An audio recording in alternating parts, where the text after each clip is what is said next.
All right, Jess and I are just packing up the car right now. You know how these road trips go, always a little bit behind schedule. Is it even a road trip if you're not at least just a little bit behind schedule? Packing up the car, we're headed to Ontario. We're headed to Niagara Falls to be exact. And of course, we're gonna be in Toronto. We love the city, you guys know that. Can't wait to get back, you know, sample some of our favorite restaurants again. Oof, man, I can't wait for that. We are breaking this trip down. We're gonna stop in Drummondville, Quebec tonight, and first big road trip for Irie. Little Miss Irie May, first big one. We'll see how it goes. She can make it the whole 8 hours. You know what? We're just going with the flow around here. If we gotta stop and chill and play around on the playground for a while, and you know, we're not trying to win any races for getting there under a certain time, so just gonna have fun with it, go with the flow. That's how you gotta do road trips anyway, right? Okay, just popped by Grammy and Grampy's house. We're picking up Irie. Dropped her off here this morning so we can get ready a little bit faster. No, you parents know how that is.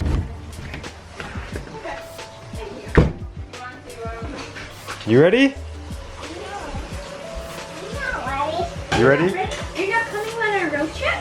No. And just like that, we're on the road. It's crazy to think it's been almost 1 full year since we packed up the U-Haul and set sail. I still remember the feeling I had when I set foot in our new house for the first time. It was a great decision moving out here. But with that being said, we are excited to see our friends and family back in the place we grew up.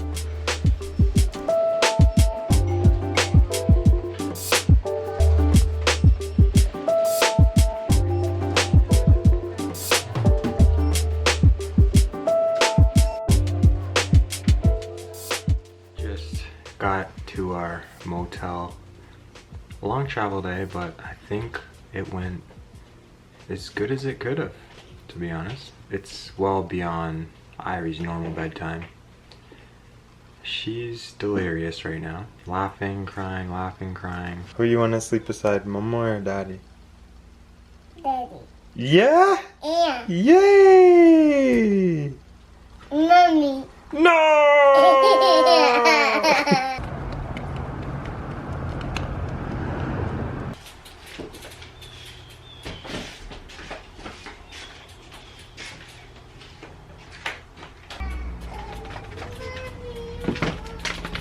I am feeling good to start the day. We were able to get our morning routines in, a little bit of movement, our meditation. It's a good start to the day so far. Bikes attached. We have like an avocado toasted sandwich thingy, and then a smoothie bowl, which is half smoothie base, half chia seed pudding. Hill! My goodness!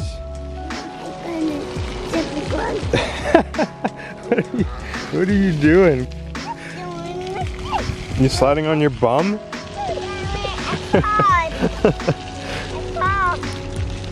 Okay, let's go. We're almost there.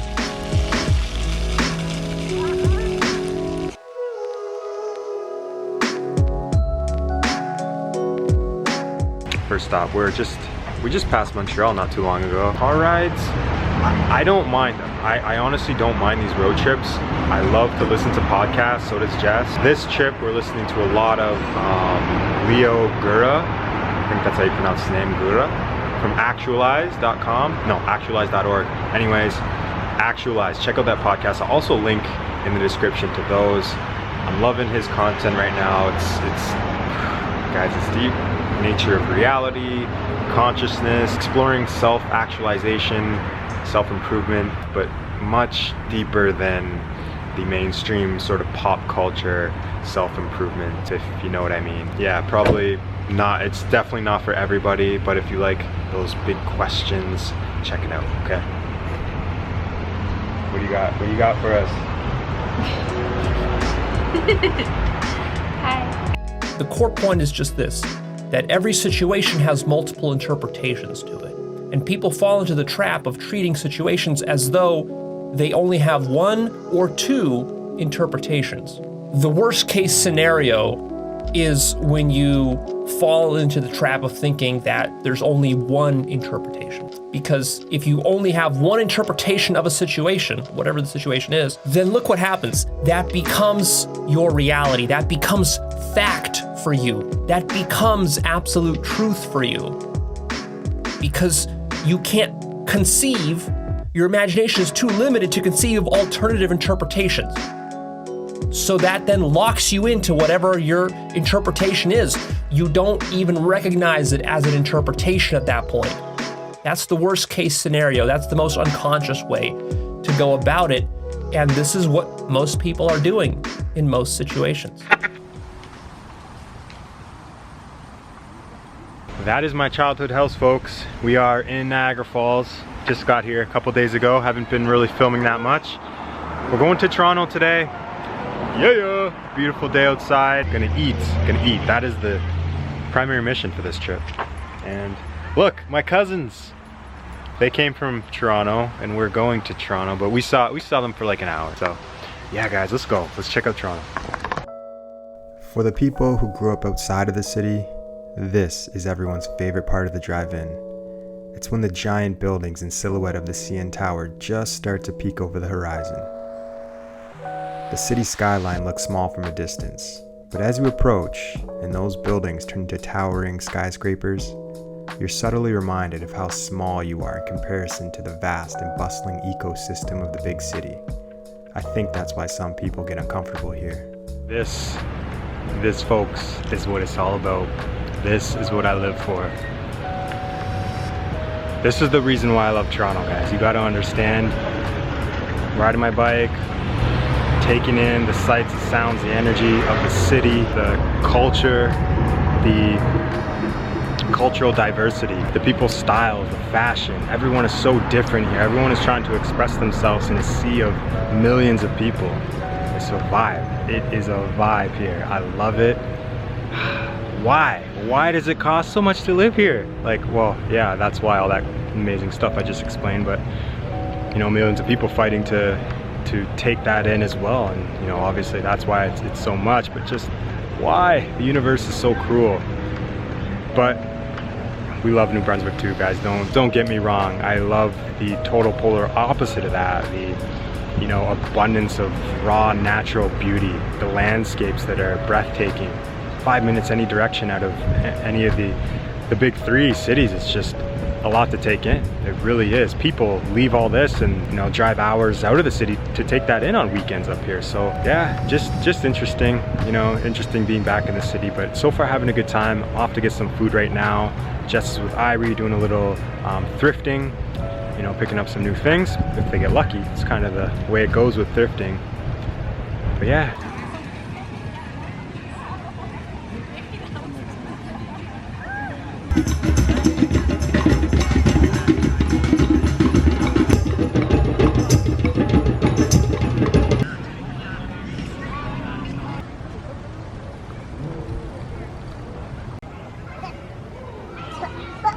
We are in Trinity Bellwoods Park right now on Queen Street West in Toronto. And this tree, the one right there that's has graffiti on it now, Jess and I got married under this tree in 2016.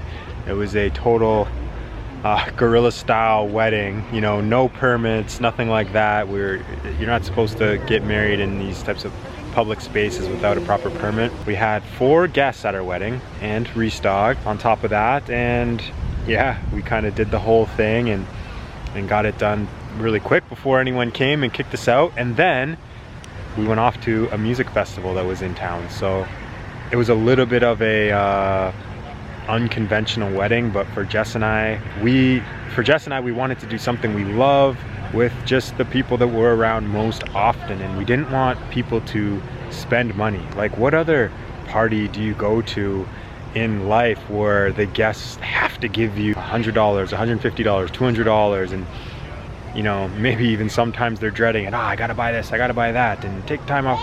You know, it's hard on the guests sometimes. People who are getting married don't often take that into consideration.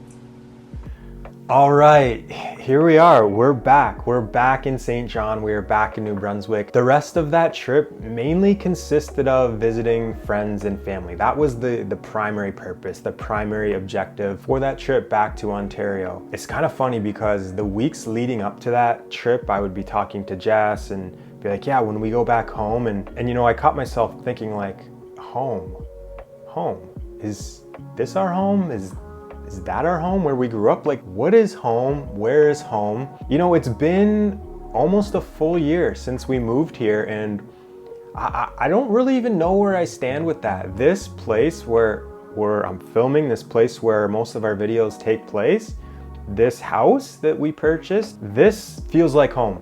This feels like home. But outside, you know, the streets, the neighborhoods, the different places we go out in the community, like that doesn't feel as home as when we first pull up in Niagara Falls, you know, the place where we were raised, where we grew up, or, you know, even Toronto, where we've spent so much of our time the last few years. Where is home?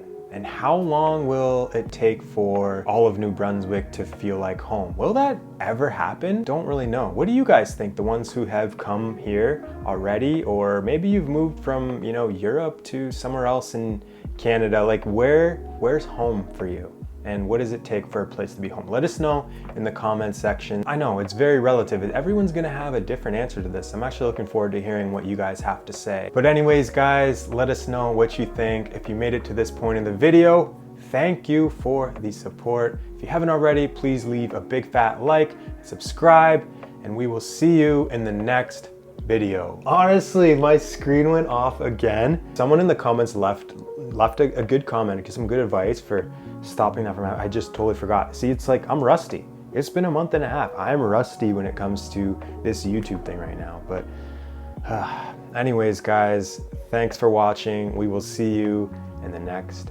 video. Peace.